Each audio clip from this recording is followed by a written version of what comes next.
Alhamdulillahi Rabbil Alamin. Wassalatu wassalamu sayyidil wal mursalin wa ala alihi wa sahbihi ajma'in.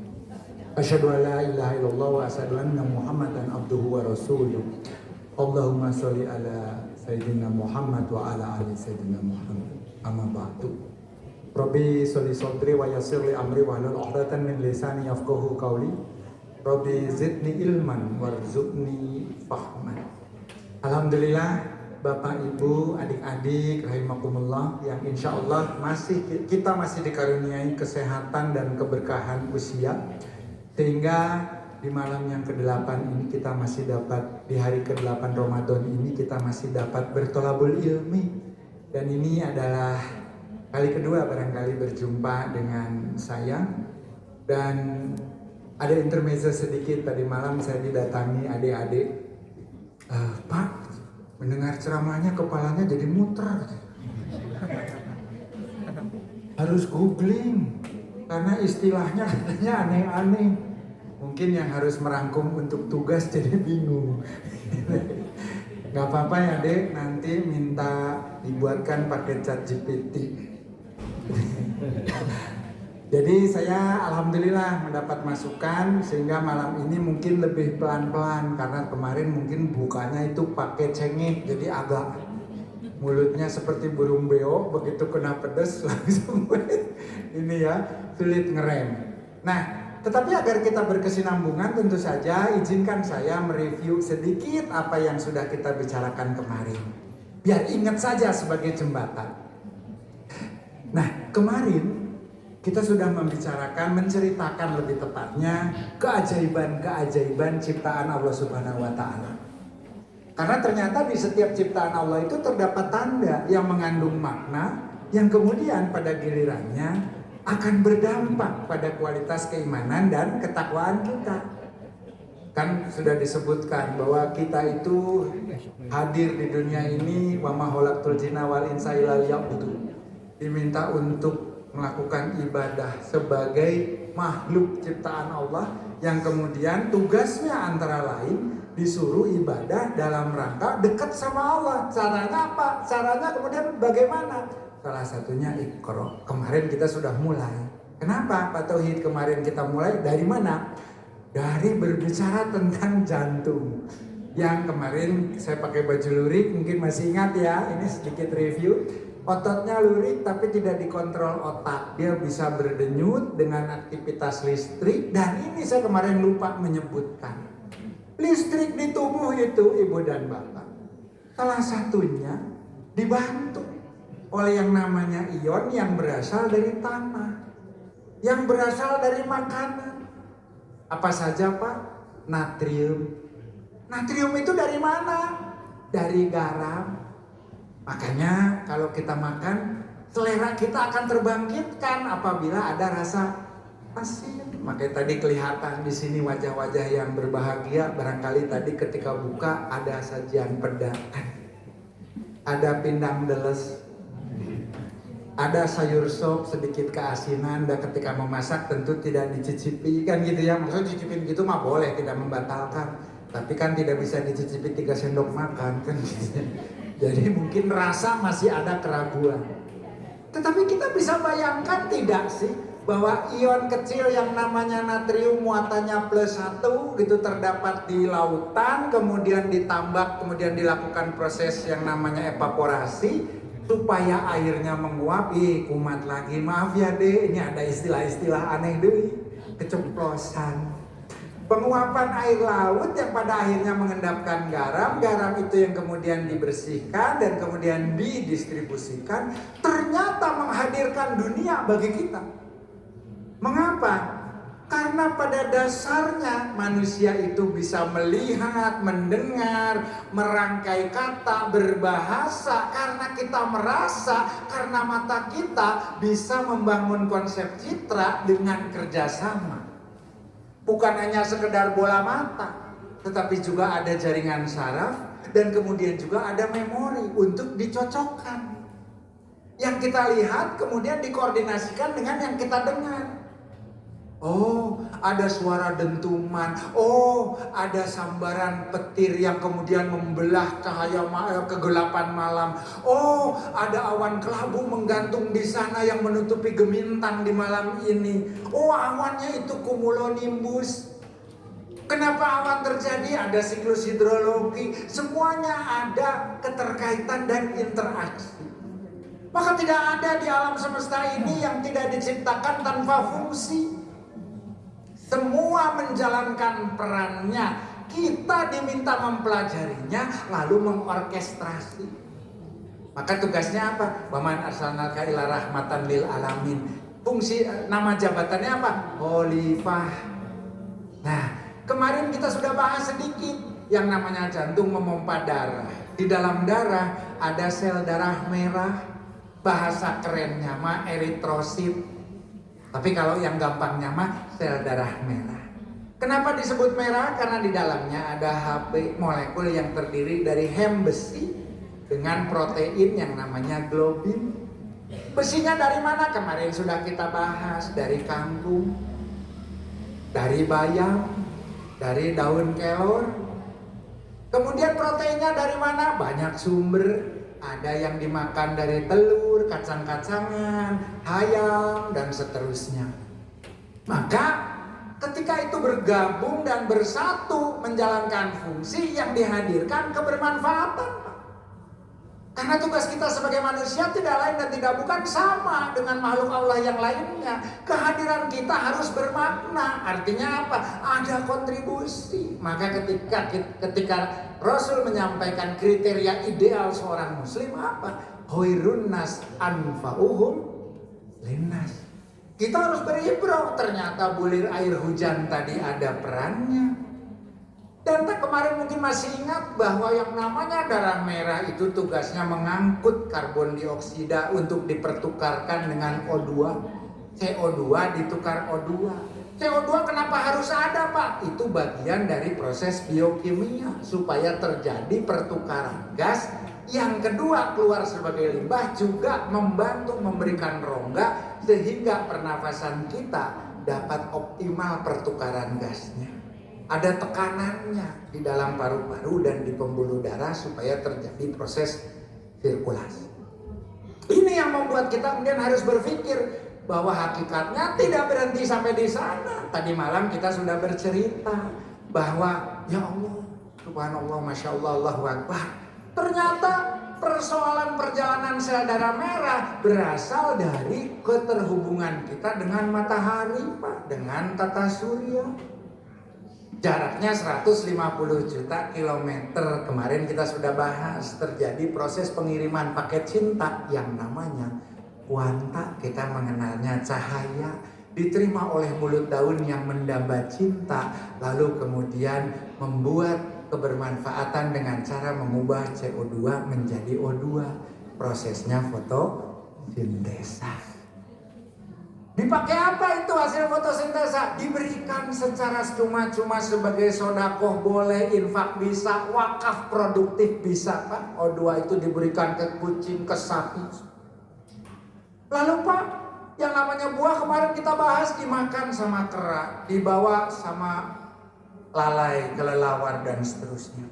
Tapi daun-daun yang kemudian hijau dan rimbun kemana? Nah, malam ini kita nyambung.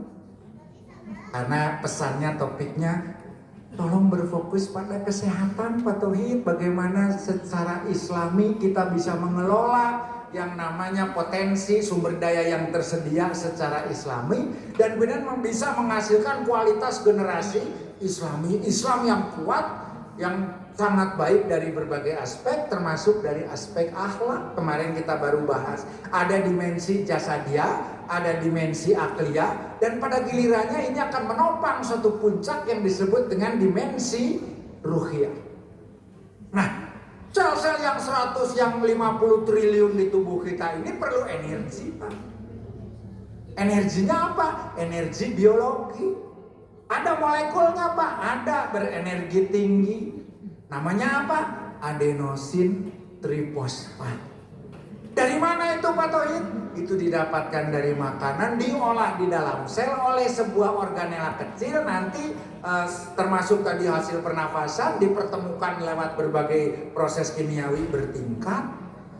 Salah satu yang membantu proses pembakaran yang disebut respirasi aerobik adalah organela yang hanya diwariskan ibu. Namanya mitokondria. Maka tanpa pewarisan mitokondria dari seorang ibu, kita tidak berdaya sama sekali. Itulah kekuatan seorang ibu. Maka kita lihat, Pak, kalau ada makanan masuk, itu kan di dunia dan semesta ini ada makhluk-makhluk Allah yang tidak terlihat. Namanya mikroba, betul. Inna fi dzalika la ayatin liqaumin yatafakkarun. Sesungguhnya ada ayat dan tanda-tanda kasih sayang Allah pada kita bagi orang yang mau berpikir, termasuk yang tidak terlihat, kecil, sangat mungil, tetapi punya peran besar di dalam diri kita. Kita nggak pernah bersyukur, Pak. Kita kemudian ketika hidup sehat, makan enak dan seterusnya, yang membantu kita itu tidak hanya satu. Mikroba yang ada di usus itu kalau dikira-kira dalam konteks kualitatif dari berat, seandainya berat badan kita 50 kilo, aslinya sebetulnya 49 kilo. Yang sekilo dosa Pak Tauhid sanis. Yang sekilo adalah makhluk kecil tak kasat mata yang disebut jasad renik. Naon jasad renik teh Pak Tauhid? Mikroba secara biologi disebut makhluk-makhluk yang bersifat prokariota, bersel tunggal. Pak, itu mah berarti sakit atau infeksi, orang kena dirawat di rumah sakit gitu nya Pak. Seueur bakteri di tubuh kita teh. Eta mah tipes atunya Pak, eta mah Covid, eta mah penyawat TBC. Sanes Ibu dan Bapak. Ada, Allah menitipkan pada kita 1 kilogram mikroba yang ada di usus, yang ada di lambung, bahkan yang ada di rongga hidung, ada di lubang telinga, ada di kulit ini cukup banyak, di rambut oke aya Pak. Pak, sabaraha eta jumlahna Pak? Perhitungan yang di usus saja menunjukkan kurang lebih dan acan aya anu tiasa ngetang atuh Pak. Sensus cacah jiwa sabaraha mikroba sok lapor ke RT RW kan nggak mungkin kan gitunya. Aya sabaraha mikroba teh di patuangan orang teh Pak? 100 triliun dugaannya. Satu suku eta teh Sunda Wungkul. Mboten wonten Jawanipun. Lah, Sumatera bagaimana? Adalah perwakilannya Bang, kita dari Danau Toba. Apakah ada yang dari Kalimantan? Ada, mungkin teman-teman dari suku Dayak. Apakah ada yang dari luar negeri? Ada, Kaukasia yang ketika menyapa juga bukan selamat malam, bukan hello, how are you? Ayo Pak. Sabaraha sukuna seberapa jenisnya yang ada di dalam saluran cerna kita? Bisa kita 10 kurang, 100 kurang lebih 1000 suku bangsa bakteri Pak. Kelompok besarnya memang 2. Yang paling dikenal mah Lactobacillus. Kenapa? Da aya iklanna teh. Saya minum 2. Terus adiknya ngomong, saya tidak kebagian. Gitu, kakak minum 2. Nggak usah nyebut merek, nyebutnya udah pada tahu. Tapi apakah itu bener ada mikrobanya? Ada. Kalau itu namanya Lactobacillus LKC-Shirota. Bu, ini saya beritahu rahasia. Mengapa orang makan pakai sendok itu kurang sehat? Kita paling ideal makan pakai apa Pak? Yang enggak kenyang. Kalau makan pakai tangan wah banyak ya. Makan nggak pakai mulut. Iya, membawanya pakai tangan. Kalau makan pakai tangan mah nggak ada hubungannya sama usus kan gitunya. Benar pakai tangan. Jangan terlalu bersih. Pak nanti tadi kolera atau Pak, mungkin muntaber. Ya kalau makannya kemudian dari tempat kotor, habis modal ngadul wadah runtah, langsung belawak kan gitu. Tapi kalau kita cuci pakai air wudhu, air mengalir biasa, nggak usah dikasih sabun berlebihan, jangan diberi alkohol 70%, tambah spiritus, bahaya. Habis cuci tangan di sebelah kompor kahuruan. Saking takut sakit Pak, supaya steril gitu ya. Itu kalau mau operasi supaya tidak menjadi infeksi karena ada luka terbuka kan gitunya. Ini mau makan Pak. Yang ada di sekitar kita teh adalah bagian karunia yang Allah karuniakan untuk menjaga kita. 1000 suku bangsa itu ada yang namanya keluarga yang bararulit seperti bola sepak, namanya keluarga bacillus. Ada yang berbentuk kokus rada lonjong, ada yang berbentuk kemudian tinggi tapi langsing, ada yang tinggi rada gendut kan gitu. Kata orang Manado, dodo ngana pegode, terlalu banyak semokol tuh katanya. Kamu tuh terlalu gendut tuh, terlalu banyak makan sarapan katanya gitu Pak.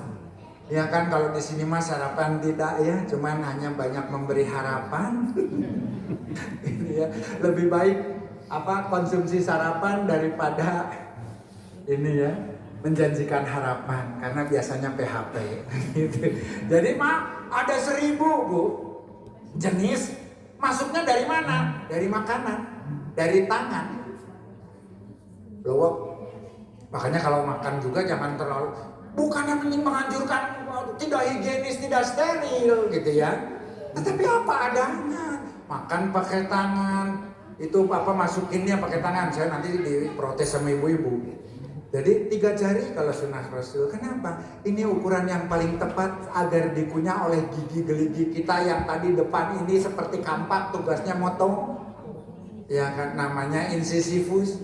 Di sini ada kanina kalau dagingnya rada alot, seperti kalau di Antapani mah ada sate kambing pagino kan gitunya. Itu rada gitu kan. Ini agak tajam. Di belakangnya bagian mulek namanya premolar. Udah agak lembut ke paling belakang. Itu namanya molar. Jadi baso Pak, masuklah bolus ke dalam yang namanya lambung. Diberi yang namanya asam. Asamnya itu adalah H2SO4. HCl atau bukan H2SO4, HCl asam hidroklorida. H2SO4 naon Pak? Air aki. HCl di dalam lambung kita pH-nya 3,4. Air aki cuma 4. Jadi sebenarnya kita teh berbuka puasa dengan air aki tenan naon. Ya kalau di lambung, tapi kalau di mulut iritasi, wah kena semua gitu ya saluran ini. Tapi kita bisa bayangkan, air aki yang kena jaringan saja bisa menimbulkan kerusakan. Ternyata di lambung kita pH-nya lebih rendah lagi 3,4 karena ada asam hidroklorida. Meskipun sangat asam, itu masih ada bakteri yang hidup di sana walaupun sangat sedikit. Pak, untuk apa sih lambung kita diberi yang namanya asam gitu? Ya Allah, waktunya udah habis. 2 menit lagi ya, boleh ya? Nanti kan kita ini jadi nggak bisa tidur kalau nanti nggak beres gitu ya. Ini terlalu panjang tadi introduksinya, besok mah langsung aja ya, nggak usah direview lah ya. Gitu. Salah strategi orang teh. Gitu. Bu, tadi saya jantung saya tadi diuji di sini Bu, treadmill. Ini sampai di depan Stikom itu macet total. Akhirnya saya turun dari kendaraan Pak, jalan dari depan Stikom Pak, sampai di SPBU. Ternyata kesusul sama mobilnya. Aduh, berarti kan mendingan saya diem aja kan di mobil. Sampai nge-WA ke sini kan, juga nama abdi punten bisa katanya. Ya ini mah jadi ngabodor ngapugu. 2 menitnya habis.